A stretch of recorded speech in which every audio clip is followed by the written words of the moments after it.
Ahí sí, perdón, perfecto. Entonces, si yo tengo 50% de participación y vimos ciertas luces al final, si hay dos socios que tienen 50% de participación, ¿quién tiene el control? Tienen que llegar a un acuerdo, ambos. Ya, eso es lo más probable, pero quizá podrá haber otra forma de controlar la empresa. Un intermediario. ¿En qué sentido? Hay empresas que cuando tienen 50-50 le pagan a una especie de referee para tomar decisiones. Entonces ambos se discuten, pero al fin y al cabo el referee es el que toma la decisión, en el sentido como ya, tú tienes razón, tú tomas la decisión. Ya, entonces ese se da un caso en el que hay una operación conjunta.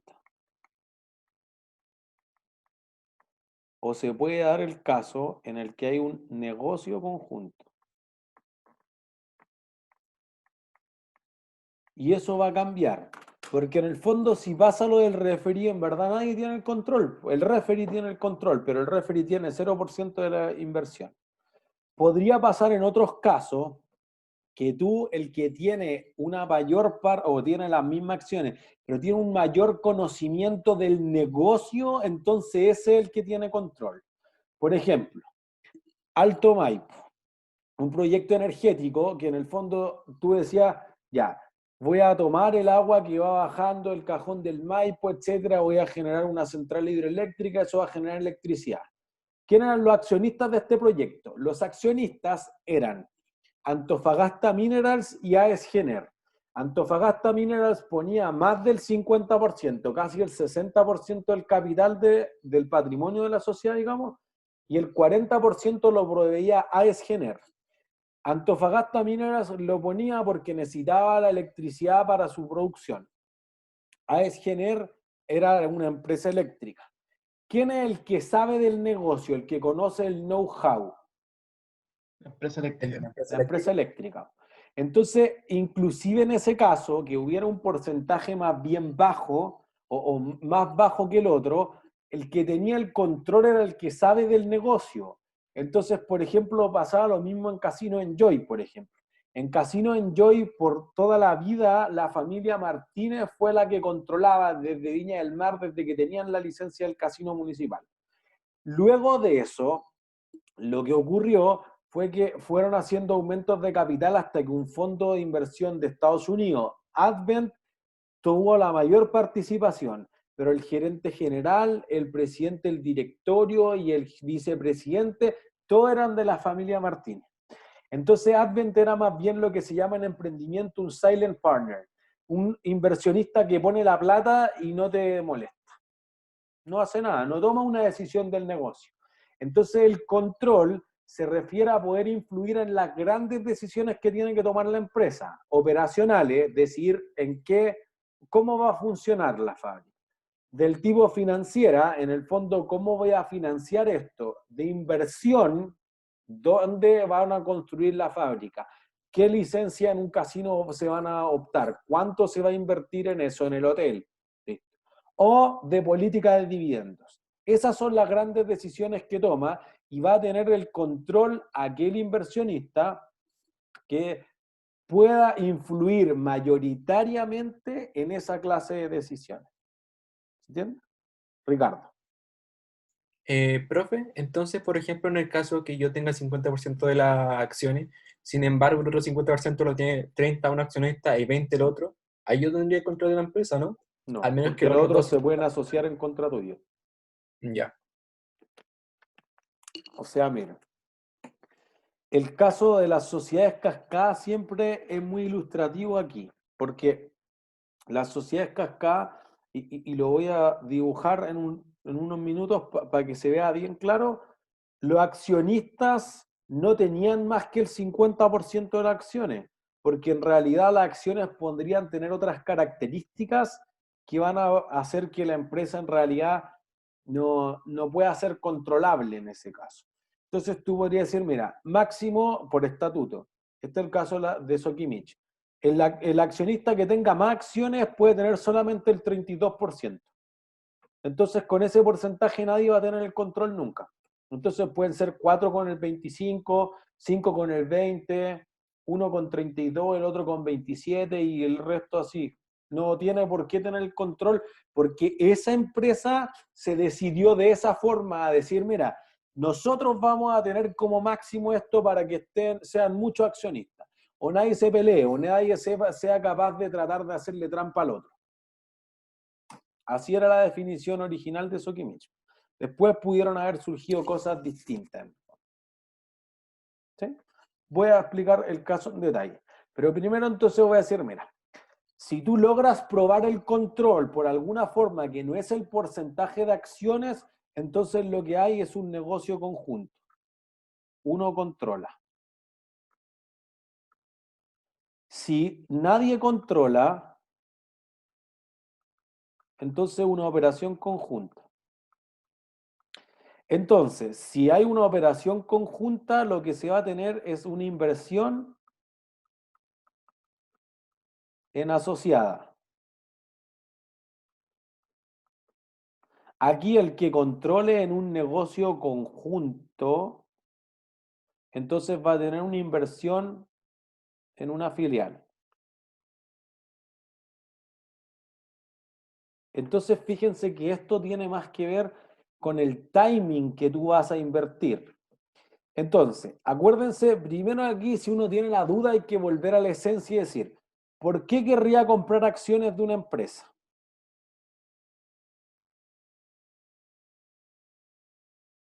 Para tener control de esto, Ya, una razón es para tener control, pero si no tengo el control, para tener influencia sobre esto, ¿pero eso de qué sirve? para Para recibir revenderla. dividendo. Ah, O ya, inversión. para recibir dividendo o para revenderla, más caro. Entonces podría ser que más bien en este caso estamos hablando de una inversión de corto plazo. Voy a poner aquí horizonte de inversión.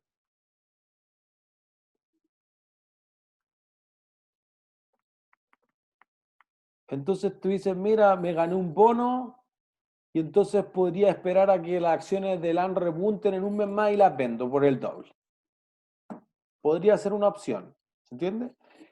Tú podrías decir, yo compré una acción del club de golf. Acuérdense que la vimos, 20 y tantos millones de pesos. ¿Para qué compré una acción del club de golf? Para jugar. Por Entonces, membresía. ¿y cuántos años voy a jugar? Hasta que pueda, al final. Indefinido hasta que venda la Largo acción. plazo. ¿Entiendes? Entonces, cuando tú tienes un porcentaje pequeño de la acción, tú lo que tienes que decir es, mira, yo la tengo para intermediación o para negociación de corto plazo.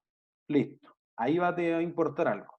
Cuando yo la quiero para no negociación, pero podría estar disponible para la venta eventualmente, si alguien me ofrece mucha plata, es más bien una inversión de largo plazo. ¿Se entiende? Entonces, fíjense, en esos dos casos, ¿qué te importa?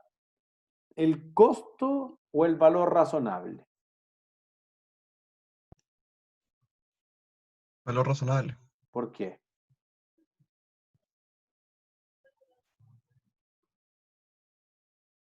Porque el valor va cambiando. ¿Y? Y después para venta puede ser beneficioso Claro. eso. Para ir Ganar adquiriendo más valor. plata. O sea, pero si la voy a vender, lo más probable es que la venda a qué precio.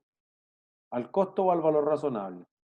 El valor razonable. Ya. El ¿Se valor entiende? razonable. Entonces, siempre aquí la contabilidad se tiene que adaptar a la lógica de negocio en el fondo. Entonces tú dices, mira, si yo voy a vender la acción de LAN en 3 meses más, o 2 meses, un mes, lo que me importa es el precio de mercado. Si yo la compré a 900 y ahora va en 2200, el 900 no me dice nada para tomar decisiones.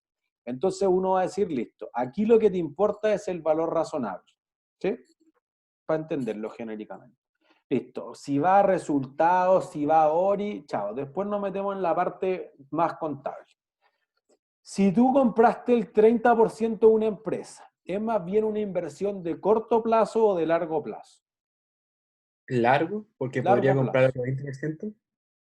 Y entonces, porque tú compraste el 30% para elegir a directores, porque te parece que las cosas se podrían hacer mejor a futuro, etcétera, pero tú no compraste el 30% de la empresa ahora para venderlo en 2 meses más.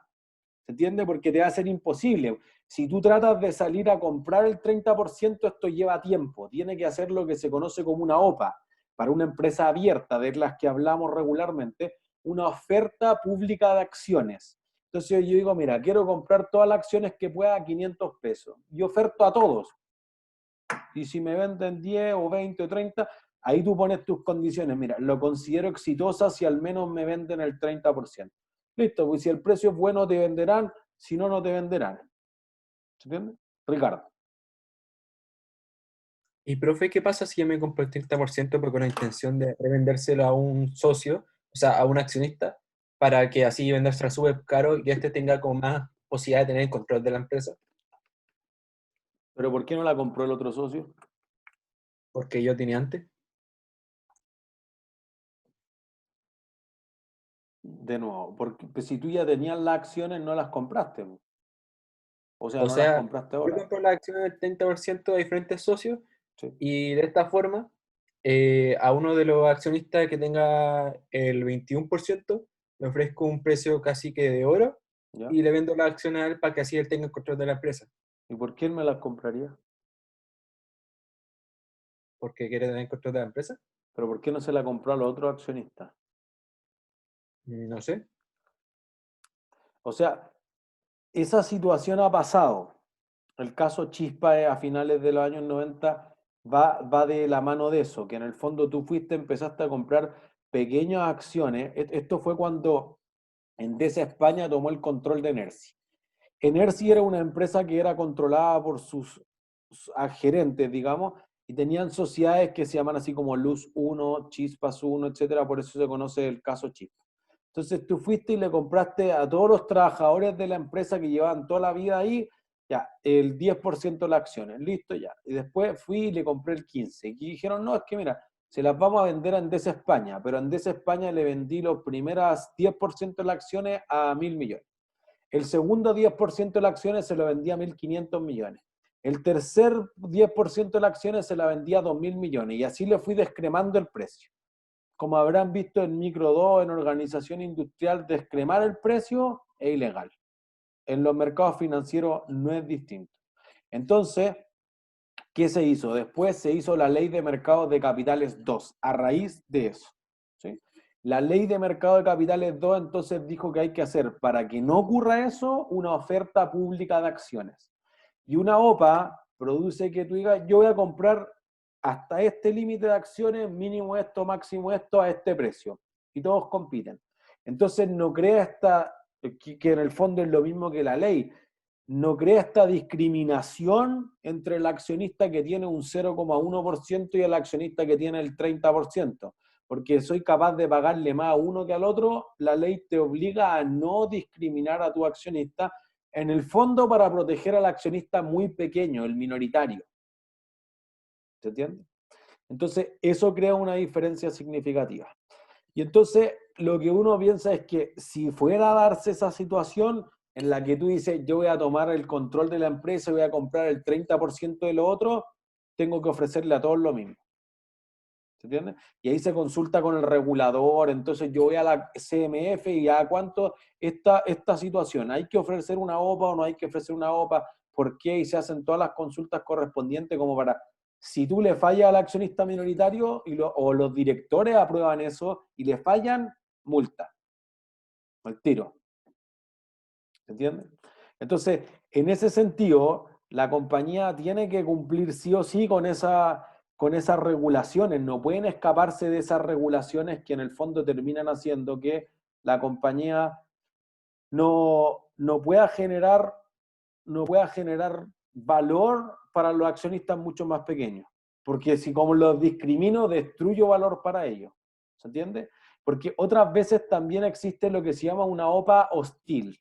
Uno puede tener una OPA amistosa y puede tener una OPA hostil. Por ejemplo, hace algunos años, el puerto de Liverpool, una empresa del retail mexicano, trató de comprar Ripley. Y lo que hizo fue una OPA amistosa. Ya había conversado con Ripley y le dijo, mira, yo ofrezco tanto por tanta cantidad de acciones. Eventualmente el negocio se cayó. El puerto de Liverpool no terminó comprando Ripley, pero no había ningún peligro, todos estaban avisados, el precio era bueno y se cayó por otras razones, pero no se concretó. En el caso de Cencosud, que va a comprar Almacenes París en ese tiempo, fue distinto. 2004, Almacenes París tenía un precio de la acción de más o menos 500 pesos en promedio.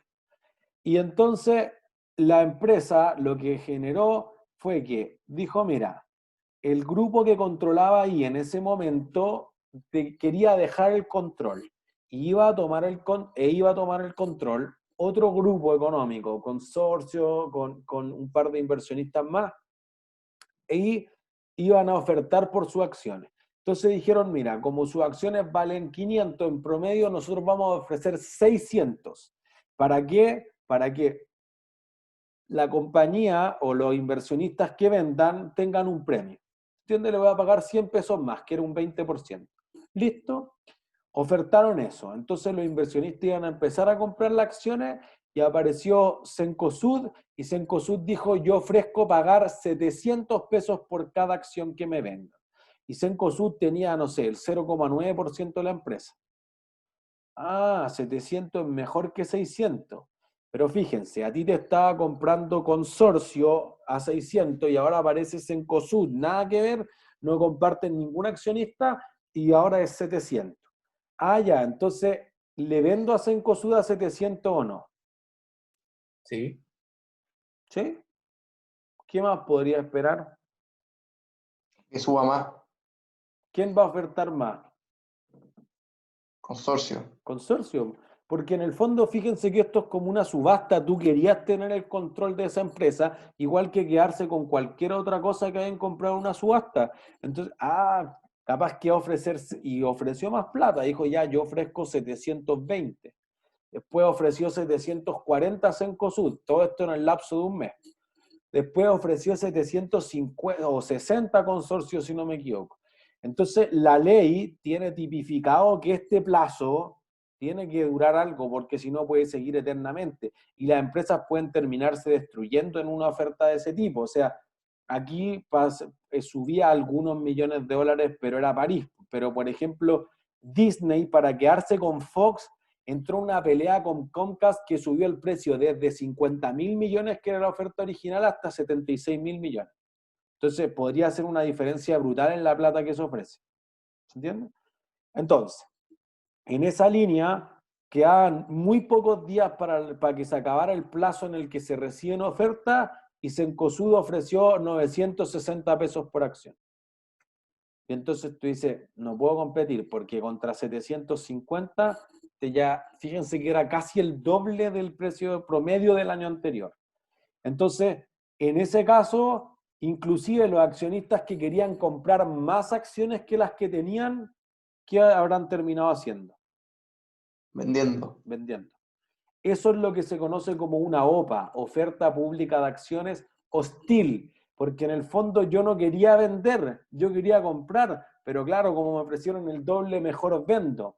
O porque en realidad yo tenía unos aliados, pero que abandonaron el barco antes, porque hace 960 no tenía cómo retenerlo arriba del barco y ya vendieron, y este tenía 3%, el otro tenía 8%, ese 14%, entonces si me quedo acá, yo tenía el 20% nomás.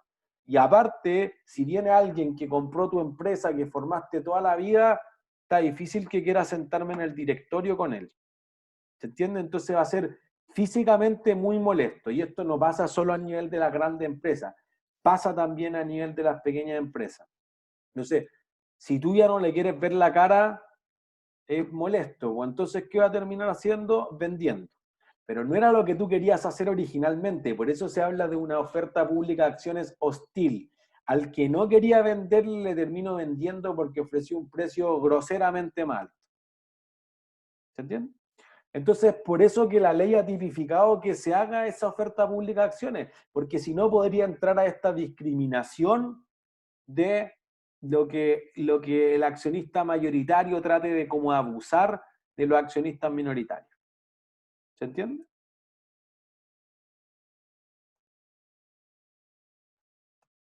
Profe, ¿y eso qué porcentaje terminó teniendo Cencosud? ¿El 100%? El 100%. Al final de eso, como el 98%.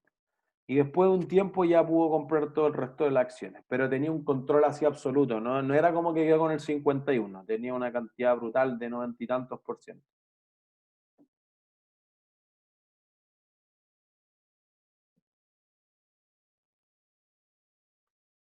¿Sí? ¿Dudas hasta ahí?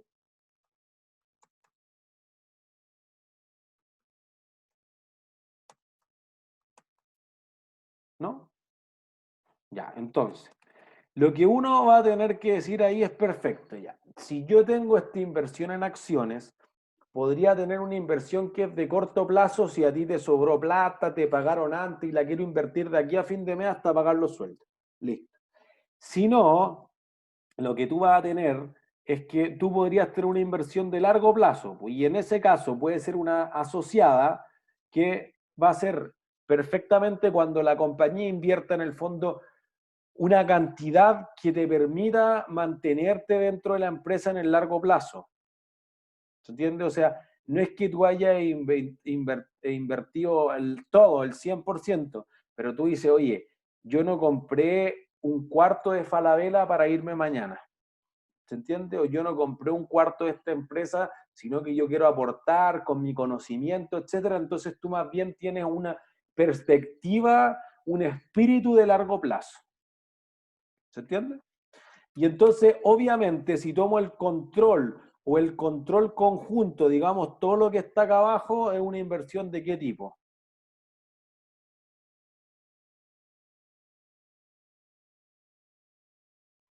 Si tengo el control, es una inversión de corto o de largo plazo. Largo plazo. Largo plazo.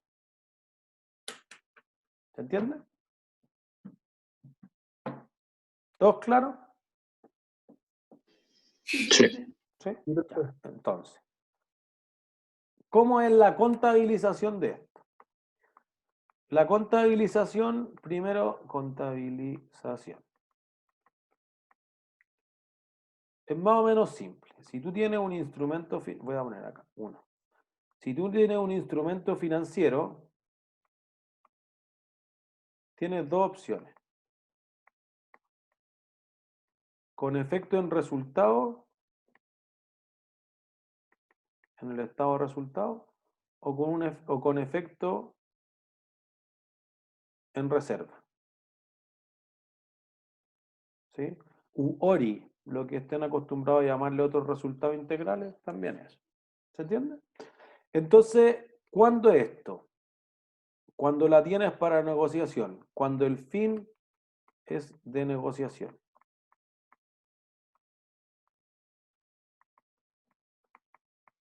Las corredoras de bolsa. Compro una acción, pero la vendo mañana. Listo, tu fin es negociación. ¿Se entiende? Cuando tu fin, cuando digamos el fin, no es negociación.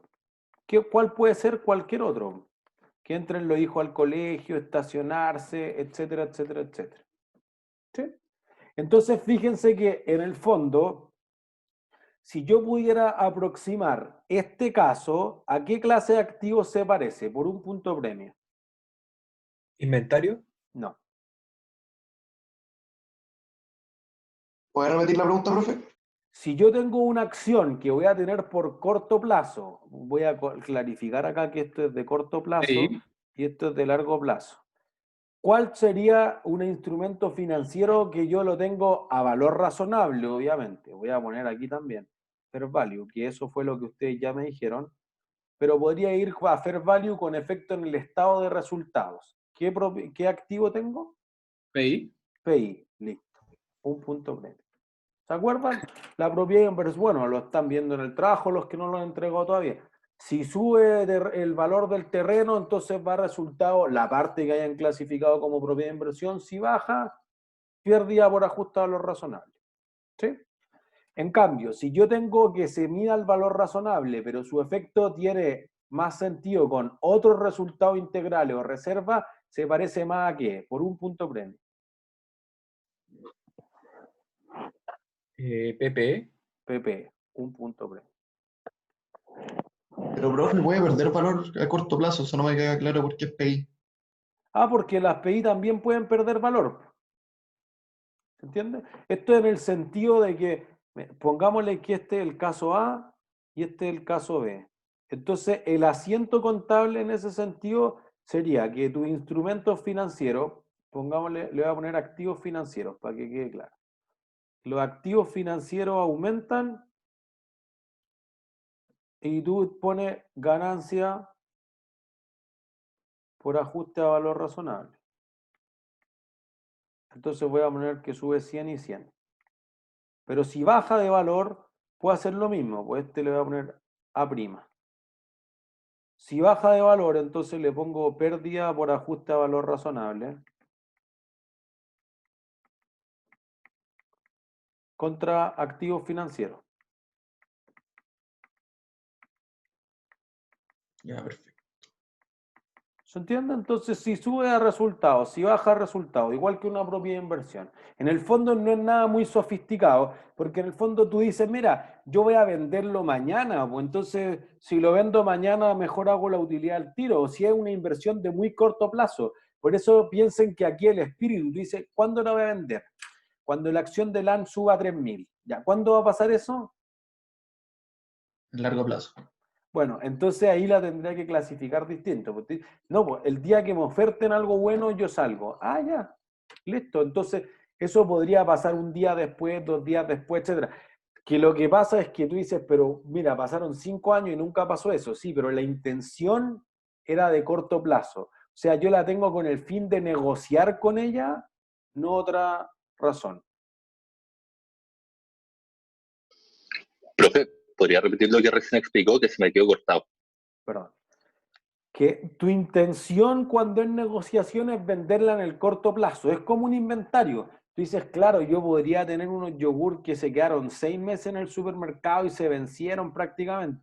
Sí, pero tu intención es venderla todos los días. ¿Se entiende? Entonces tú tienes alguna acción, tú dices, apenas llegué a 2.500, vendo. Bueno, pero si eso no pasa en un mes, en 2 meses, en 3 meses, no es la intención. Yo ojalá llegara ahora y salgo de la acción. No tengo un apego emocional, por eso que entender la idea de los equipos de fútbol era súper importante.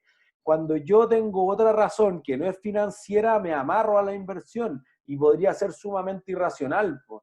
No, pero mira, la acción está subiendo 4 veces lo que la compraste. No, no, es que a mí me encanta la compañía. Chao.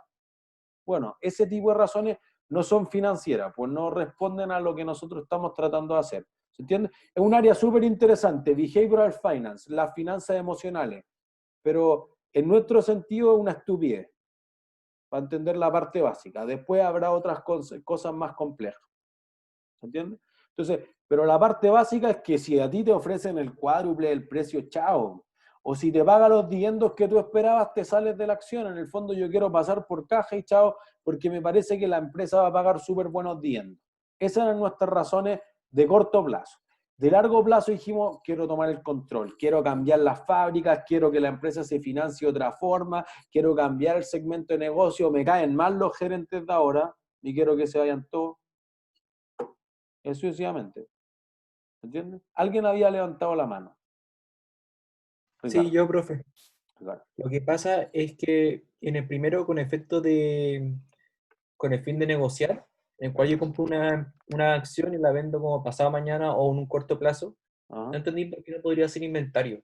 Porque si me dedico a comprar acciones y a revenderlas,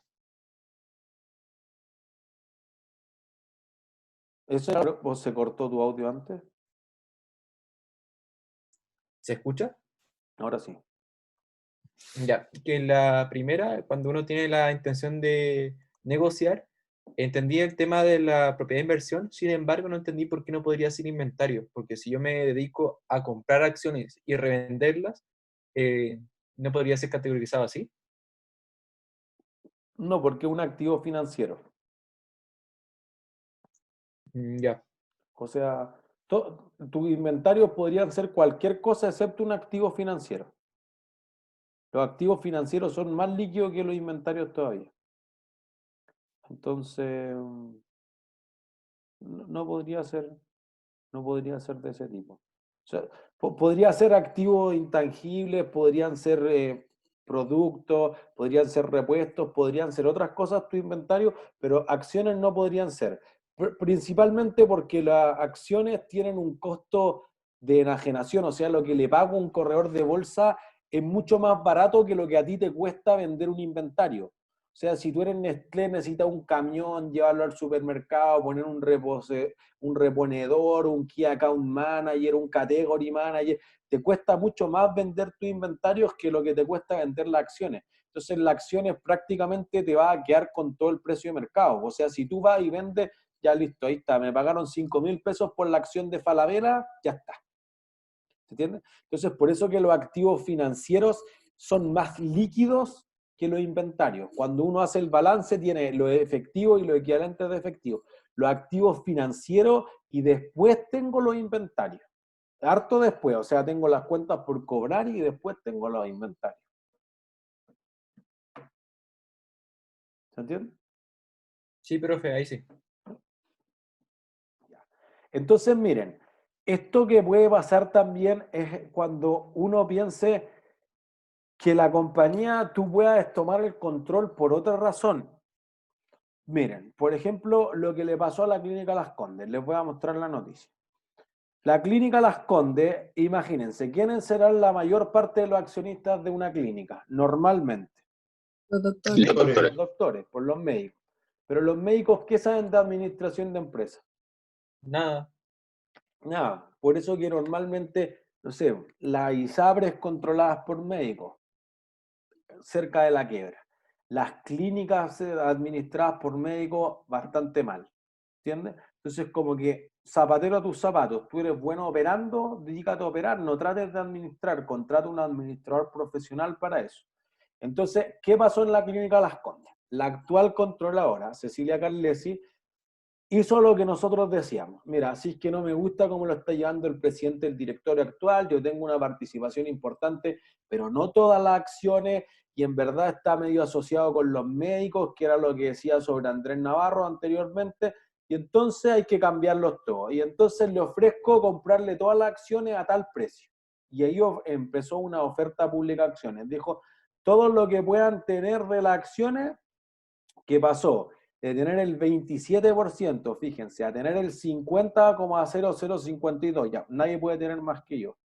Y para eso te cuesta plata, sí, 76.000 millones. ¿Se entiende? Entonces ahora como tengo la mayor parte de las acciones, entonces, ahora, ¿qué hago? ¿Qué es lo primero que hago? Toma el control. Ya, pero ¿qué es eso?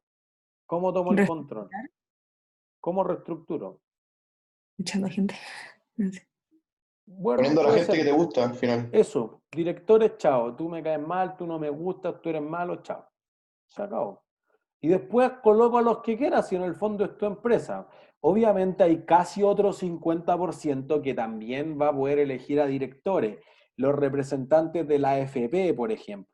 Los representantes de los médicos también, etcétera. Los directorios ya depende de cómo se conformen. También podrían tener representantes de los trabajadores, etcétera. Pero una parte, la mayor parte de los directores los va a elegir tú. Pues entonces van a votar por las decisiones financieras que tú quieras. ¿Se entiende? Entonces, ¿por qué no te gustaba? Bueno, porque, por ejemplo, el 2017, las pérdidas que había tenido la Clínica Las Condes, 10.000 millones de pesos.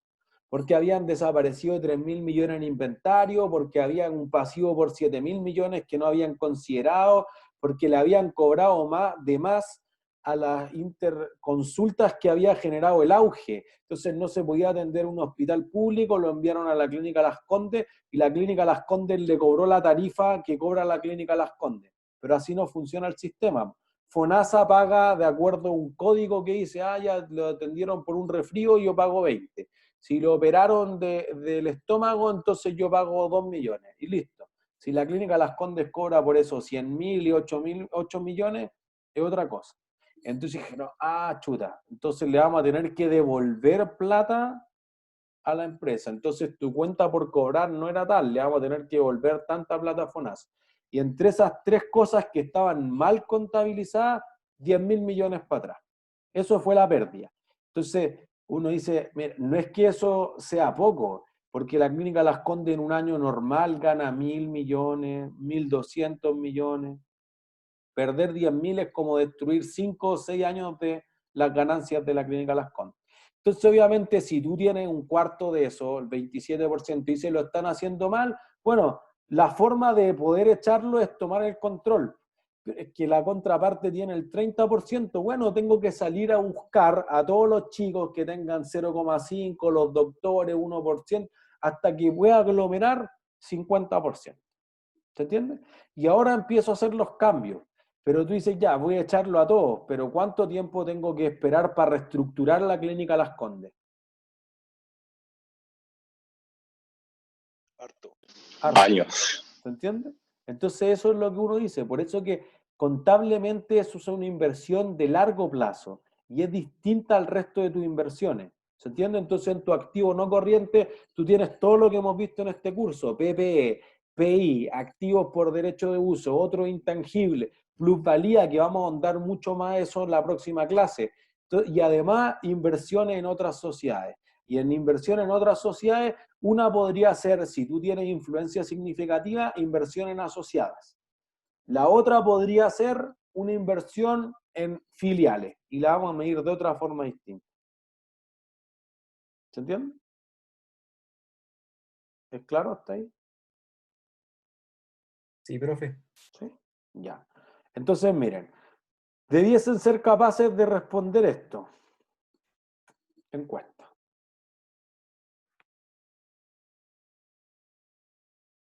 ¿La ven? Sí. Conteste, por favor.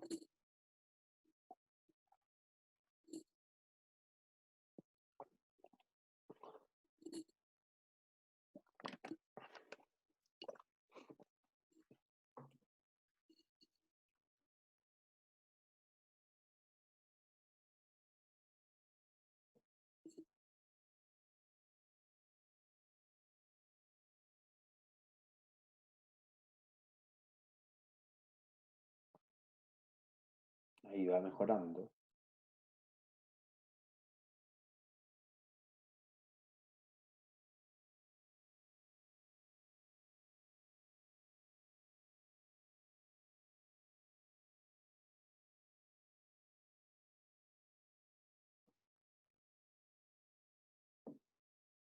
Ya, 5 segundos más. 4, 3, 2, 1.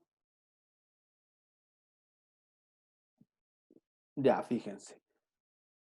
Casi la mitad votó que era instrumento financiero con efecto en reserva comprar una acción de un club deportivo. Bueno, eso es cierto. Es una acción que tú la vas a tener por largo plazo. Entonces dijimos que largo plazo, está en la pizarra, tiene que ver más bien con que no la voy a vender. Tengo una razón emocional de quedarme atado, de salvarlo de la quiebra, listo.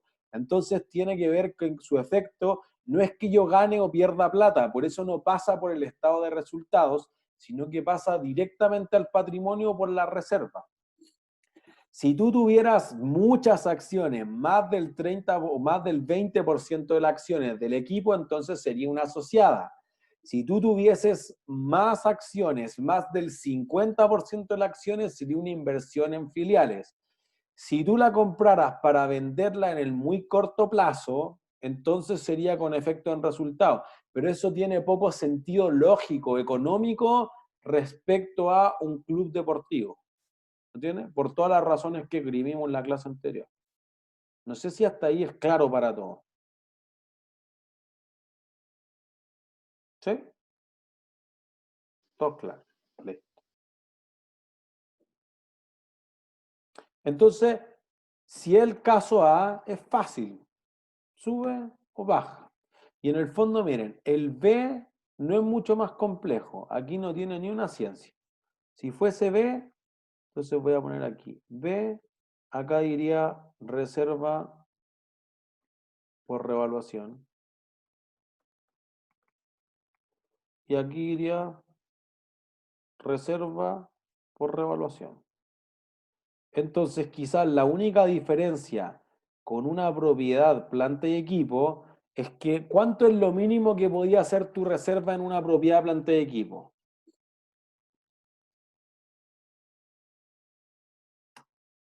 ¿Cuánto es lo mínimo que podía hacer la reserva de una PPE por un punto premio? 0. Pero, El costo, ¿no? Un punto premio. La reserva puede ser mínimo 0. En este caso, sí puede ser negativa. Fíjense que aquí yo podría partir y bajó la acción el primer día. Listo, por la reserva por revaluación te va a quedar con saldo deudor. O sea que en términos del patrimonio va a ser una cuenta negativa. ¿Se entiende? Esa es la única diferencia, porque en PPE, si en la primera revaluación bajaba, iba contra resultados. Aquí todo el rato va contra reserva. profe, el punto premio al final, ¿para qué fue? Porque fueron dos personas que dijeron ser al mismo tiempo. Para ambos. Sí. Ah, ya. Ese profe. ¿No hay de qué? ¿Sí? Entonces, cuando hay un instrumento financiero es la versión fácil. Cuando es la versión siguiente, entonces ya es distinto. Porque aquí es precio de mercado, valor razonable, o en sus distintas categorías, y lo único que tengo que saber es para qué la quiere. Para el corto plazo, contra resultados, para el largo plazo, a reserva, UORI. ¿Sí? Si es distinto, entonces, tú vas a decir, si fuera el caso 2, por ejemplo. Caso 2, vamos a decir que es asociada, entonces la asociada es algo más complejo, porque son al costo, digamos, más o menos las utilidades proporcionales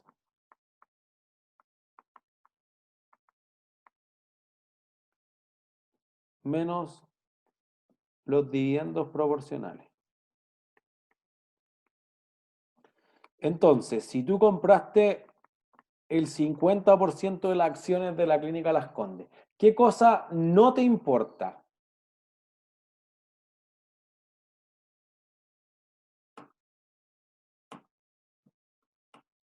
¿Los demás accionistas? Ya, pero ¿tú quieres que la empresa genere utilidades o quieres vender la acción a un precio alto? Las utilidades. Ya, Genera entonces utilidades. lo que no te importa es el precio de mercado. Por eso fíjense que en la contabilización no hay precio de mercado. O sea, tú puedes decir subió mucho, bajó mucho, no influye en el valor del activo, que es la inversión en las asociadas. ¿Se entiende? Entonces tú podrías decir cuánto pagaste. 100, listo, 100. Entonces, los asientos, digamos, serían, por ejemplo, inversión en asociadas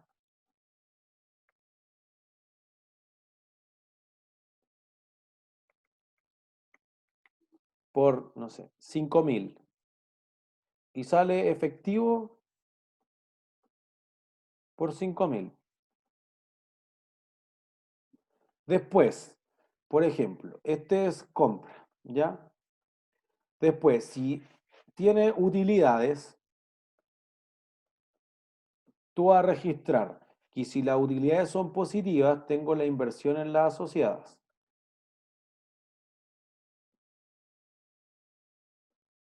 Entonces, digamos que te ganaste proporcionalmente 400, ¿ya? Y entonces la contrapartida es la utilidad en asociadas.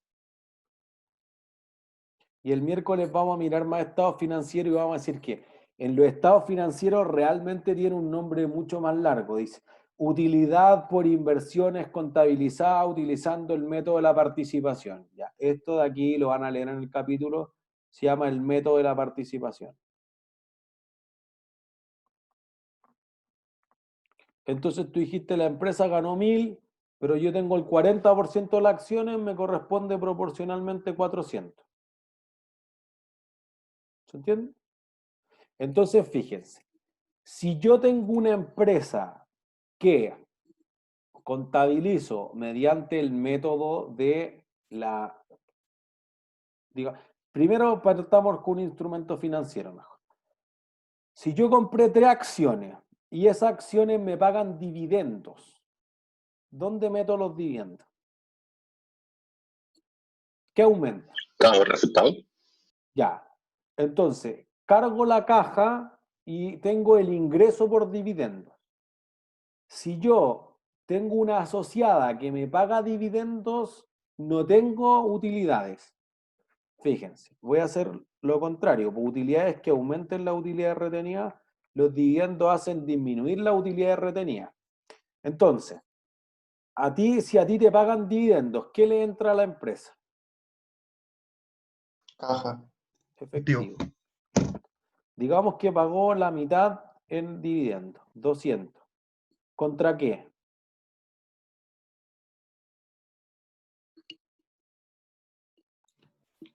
Dividendos por pagar. No, porque te los pagó. Dividendo recibido. Y eso es una cuenta de qué? ¿Ingreso? ¿Ingreso por dividendos? No.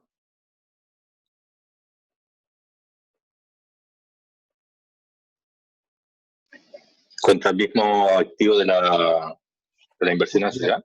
Eso ¿Contra es, utilidad retenida? un punto premio. Contra la misma utilidad. Porque en el Ah. fondo, ¿qué hice? Ahí está. Contra inversión en asociadas. Porque en el fondo tú dijiste, ya, pues invertí, y si me paga dividendo, recuperé mi inversión, pues entonces va bajando. Como tú no lo estás midiendo al valor razonable, entonces no sabes si ese dividendo hizo aumentar o bajar el precio de la acción. Entonces cada vez que te pague dividendos, esto va a disminuir. Entonces fíjense que esto se puede ver así si lo quieren. Inversión en asociadas, coligada a veces también, es una cuenta activo. Crece por el debe, disminuye por el haber. Al costo, acá vamos a tener las utilidades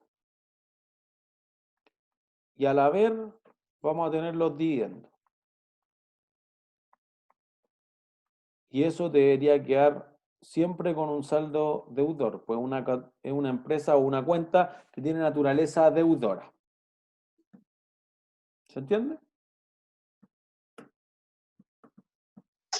Sí. Sí, listo. Entonces, ese es el caso de las asociadas. Si vamos al tercer caso, que es el caso de las empresas que son filiales o subsidiarias, entonces las filiales van a surgir primero de una combinación de negocios. Entonces lo que hay que entender es cuándo hay una combinación de negocios. Y algo anticipábamos en el capítulo de activo intangible. Y nosotros también dijimos en las clases de activo intangible que iba a aparecer un activo que es distinto. ¿Sí? Goodwill. El goodwill, eso es. Entonces, porque tú dices lo siguiente, una combinación de negocio, escribámoslo mejor, es una compra, o mejor lo voy a poner con el concepto que normalmente se ocupa en inglés, es una fusión o una adquisición. M&A por Merger and Acquisitions en inglés. Entonces tú podrías decir, mira, yo voy y le compro todas las acciones a estos socios y lo he hecho. Eso es una adquisición. ¿Se entiende? O tú tienes LAN y TAM y formaron la TAM. Eso es una fusión. ¿Entiendes? Si las dos quieren continuar en el negocio, hacen una fusión. Si si una quiere echar a la otra del negocio, entonces es una adquisición. ¿Se entiende? Eso es una combinación de negocios. Dos negocios que eran separados antes los juntaste. Itaú con Corbank, Falabella con Home Center y así sucesivamente. Y esto tiene una lógica de negocios detrás. Si tú eres, y acabamos de mostrar la noticia de la clínica Las Condes, entonces tú eres Cecilia Carlesi y sabes que va a echar a Navarro. Listo. Entonces, para echarlo, ¿con qué le pago si le compro sus acciones?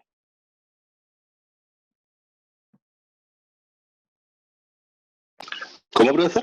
Si yo lo voy a echar de la empresa que resulte después de funcionar estos negocios, ¿con qué le pago? ¿Con caja? Con efectivo. Ya, listo. Porque se va a ir, pues entonces le estoy dando como el finiquito. ¿Sí? Si tú te vas a fusionar con la otra empresa, ¿con qué le pago a la otra empresa? ¿Acciones? Eso es. ¿Por qué le pago con acciones? Porque así puede ser parte de mi empresa. Eso es. Entonces así no descapitalizo a la empresa, no la dejo sin capital, sin efectivo. Entonces tú dices, LAN, nos fusionamos con TAM, ya, pues, veamos cuánto vale la tuya, cuánto vale la mía y cuántas acciones intercambiamos. Y listo. Nada más. Tiene una lógica de negocio, porque si yo le pago en efectivo, él se va a arrancar, po, y a mí me sirve la expertise que tiene él que se junte con la mía.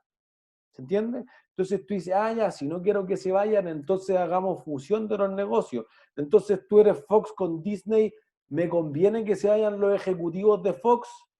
Si sí, les pago con efectivo. Si no, si quiero que se queden en la resultante Disney más Fox, entonces le pago con acciones de Disney para que ellos se queden dentro de la compañía y haya un incentivo a entregar toda la experiencia, todo el know-how que tengan. ¿Se entiende? Entonces, ¿qué va a ocurrir en este caso? Lo que uno va a decir es que se va a contabilizar el valor proporcional del activo neto. Y aquí introducimos un concepto que es el activo neto. Y el activo neto no es nada más que el patrimonio a valor razonable.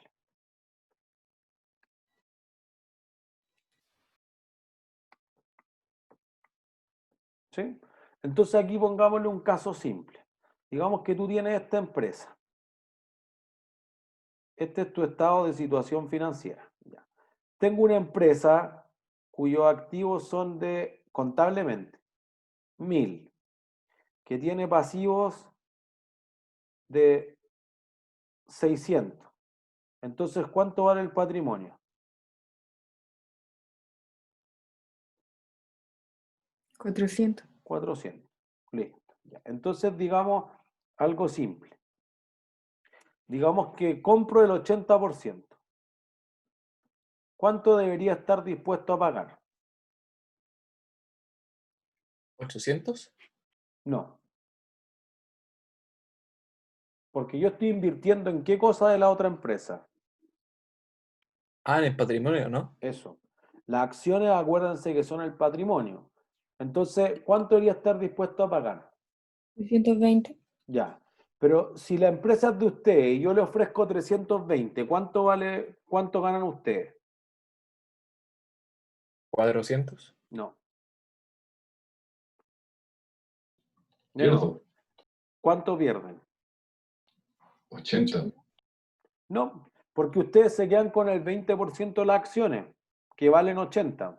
Entonces, ¿cuánto ganan ustedes? Pero 20, ¿Cuánto?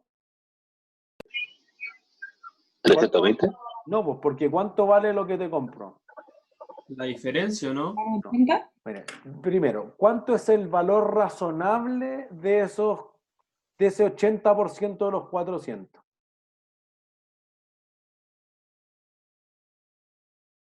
¿80 por 400? 320. 320, listo. Si yo les pago justamente el valor razonable, ¿cuánto ganan ustedes? 0. 0. Entonces, ¿ustedes me van a vender? No. No, por eso que dijimos que uno tenía que ofertar más plata y hablamos de la OPA y que si era hostil esto podía subir mucho, etcétera. ¿Se entiende? Si no, para ustedes no sería atractivo venderme esto. Y en finanzas hay algo que se llama el premio por control. Como yo tomo el control de la compañía, te pongo más plata, si no, no va a dar. Y eso es normalmente mínimo el 20%, en algunos países llega a ser 100% en promedio en China. ¿Se entiende? Entonces, Y profe, ¿Ah? ¿puede ser con proyecciones futuras? Claro, con proyecciones futuras. Por eso que es, primero tengo que ofrecer más que 320. Ya, listo. ¿Cuánto ofrezco? 400. 400. Ya, bueno, para que no coincida el número, digamos que ofrezco 450. ¿Ya? Entonces estoy pagando 130 por encima de los 320. Pero además en la combinación de negocio van a aparecer otras cosas. Por ejemplo, algo que vale de esta empresa y que no está aquí es ¿qué cosa? Por un punto premio. La marca interna. La marca, listo. Marca valía 300 más. Entonces, tú dices, el patrimonio no vale 400. ¿Cuánto vale ahora? ¿700? 700. Ah, listo. Y podría ser todos los activos intangibles que ustedes le estudiaron para la prueba, que lo vimos en clase, que leyeron el capítulo. Si yo tengo listas de clientes fidelizados, bases de datos, etcétera, algunos activos que no aparecen ahí. Y tú dices, ya, pero mira, yo tengo unas propiedades, plantas y equipos que están al costo. El valor razonable capaz que es 1.200. Chuta, ya. Y mira, y estos pasivos también los voy a ajustar a valor razonable. Por eso que como tú estás invirtiendo mucha plata, pues fíjense las cifras que pusimos ahí de Clínica Las Condes, que una empresa chiquitita, chuta, hay que llamar a alguien, un valorizador de empresas que diga cuánto valen todos los activos, todos los pasivos y todas las cosas que no estén incluidas en la contabilidad. Entonces tú dices, no, mira, hay unos pasivos que no le hemos considerado, unos bonos a los médicos, a los trabajadores, algunas provisiones por seguro, por garantía, por vacaciones que no le hemos considerado. Entonces, y además, si esto nos dicen que no nos podemos fusionar, por ejemplo, cuando el líder se trató de fusionar con Falabella en el 2006, el regulador le dijo que eso era monopolio, chao, bueno, vamos a perder plata, porque le hice ilusión a algunos, pagamos a los abogados, etcétera. Entonces tengo que tener unos pasivos, unas provisiones, porque esto pueda desmoronarse. Ya, entonces este vale 900. Ya, entonces ahora, ¿cuánto vale el patrimonio?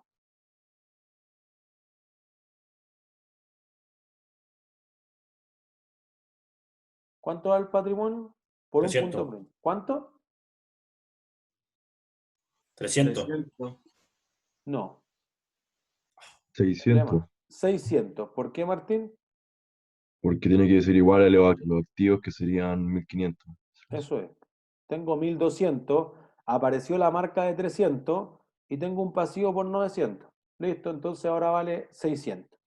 Tú compras el 80%, entonces el valor proporcional, escribí mal valor. El valor proporcional, ¿cuánto es? Es 600 por 80%. Y eso es 480. Pero tú podrías creer que lo vas a hacer mejor, ¿o no? Porque la contraparte también sabe que vale 480. Entonces, ¿estarías dispuesto a pagar más de 480? Sí. Sí. Ya entonces digamos que voy a pagar 600. Entonces tú vas a decir, mira, salió efectivo por 600. Yo voy a tomar una inversión en la filial que vale ¿cuánto? 480. 480. Y esta cuestión no cuadra. ¿Por qué El pagué goodwill. 120 de más? Por el goodwill. ¿Se entiende? No la llamemos plusvalía porque va a ser confuso. ¿Y por qué pagué 120? No, porque mira, yo voy a bajar los sueldos, voy a mejorar los ingresos, lo voy a unificar con otras ramas del negocio. Entonces, por ejemplo, cuando Cencosud compró Johnson, y ahí vamos a mostrar los estados financieros en la próxima clase, dijo, no, pues que yo lo uno con París, tengo mejor poder de negociación con los proveedores, aumento, algunos gerentes los puedo quitar porque pueden compartir centro de distribución, etcétera. Entonces los flujos de caja que yo espero a futuro son mucho mejores, hay un mejor porvenir, y de ahí viene el concepto de goodwill. ¿Se entiende? Y entonces este goodwill es ¿qué clase de activo? Y con esto terminamos. Intangible. Intangible. ¿De qué vida? Indefinida. Indefinida. ¿Se entiende? Y como es indefinida, todos los años tendría que demostrar que vale 120. Por ejemplo, la TAM Airlines se fusionó y lo vamos a mostrar también y vamos a ver lo de marzo. Se fusionó LAN con TAM, 3.000 millones en plusvalía. Total, como le pagué con acciones, le podía haber ofrecido 4.000 y 5.000 millones para que se quisieran fusionar. El 31 de diciembre ya había hecho el deterioro del goodwill un poco, lo había llevado a 2.200, pero todavía tenía 2.200 millones de dólares en pura esperanza de que esto va a ser mejor. 31 de marzo se dio cuenta que todo iba a ser un desastre para la empresa, chao, borraron 2.200 millones de dólares de activos de su balance. Sea la empresa que sea, 2.200 millones de dólares es muchísima plata. Y entonces LAN el primer trimestre del año tuvo una pérdida brutal por la pérdida, por deterioro de este activo intangible. Ricardo. Ahora tiene como un Batwheel, ¿no? Bueno, Badwill es un concepto más complejo, por eso lo vamos a ver en la próxima clase. Porque alguien podría decir, oye, ¿y si yo la compro por 300 en vez de 480? Bueno, vamos a dar vuelta a ese concepto de Badwill en la próxima clase y ahí lo vamos a llevar a un ejercicio, vamos a mostrar los estados financieros reales para terminar con esta parte de inversión en otras sociedades. ¿Sí? ¿Dudas? ¿No? ¿Todo claro? No, profe. ¿Andrés? Sí, profe. ¿Sí? Perfecto. Ha sido todo por hoy entonces, que tengan muy buen fin de semana. Gracias por quedarse los minutos extra. Chao, Profe, chao. ¿hasta qué hora era mañana? Chao, profe, gracias. ¿Llegar? Chao, profesor. Hasta, no sé, lo posteé hasta las 12 creo que puse como al mediodía. Pero está en el post. Me puedo quedar, Fernanda. Profe, ¿Sí? Chao, profe. Chao. Chao, bueno, profe, gracias. esto es rápido. Chao. Profe, ¿va a contestarme hoy día en la noche o no? No sé. Sí, voy a contestar. Ya, Ya eso casi entonces. llego a 0, me quedan como 19 nomás por fin, después de meses. Ya, entonces, profe, voy a intentar que sean como concentrados los medios y que sean poquititos. Eso. Que sea uno Ya, nomás. profe. Que sea largo, que sea uno. Ya.